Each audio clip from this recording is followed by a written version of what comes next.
Tatay, Daddy, Papa, Fatherhood, Pinuno, Haligi ng tahanan, Padre de Pamilya, o ang aking dakilang ama.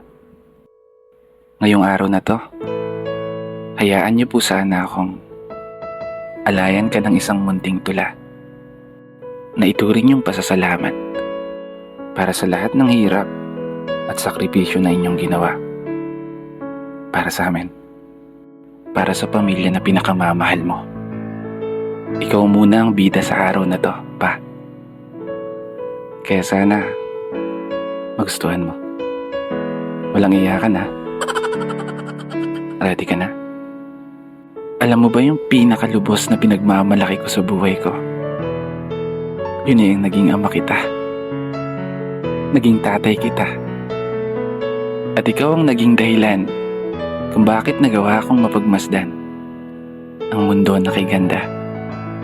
Taong nagturo, gumabay, nagpaalala na dapat palaging tatagan ng mga paa, na kung saan man dalhin ng paglalakbay ay palaging baunin ng dugong nananalaytay.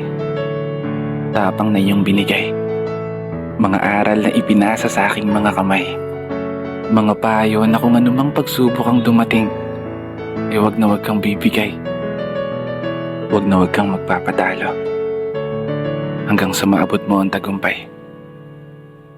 Papa, Tatay, maraming salamat sa iyo. Hindi ko magagawa lahat ng ito kung hindi dahil sa iyo. Hindi ka man naging perpektong ama, pero para sa akin, ikaw ang pinaka-the best tatay na nakilala ko. Isang tatay na pinagmamalaki ko. Pa, proud na proud po ako sa'yo. At sana ganun ka din sa anak mo. Pangako, gagawin ko ang lahat ng makakaya ko. Masigurado ko lang maibigay yung masaganang buhay na pinapangarap mo.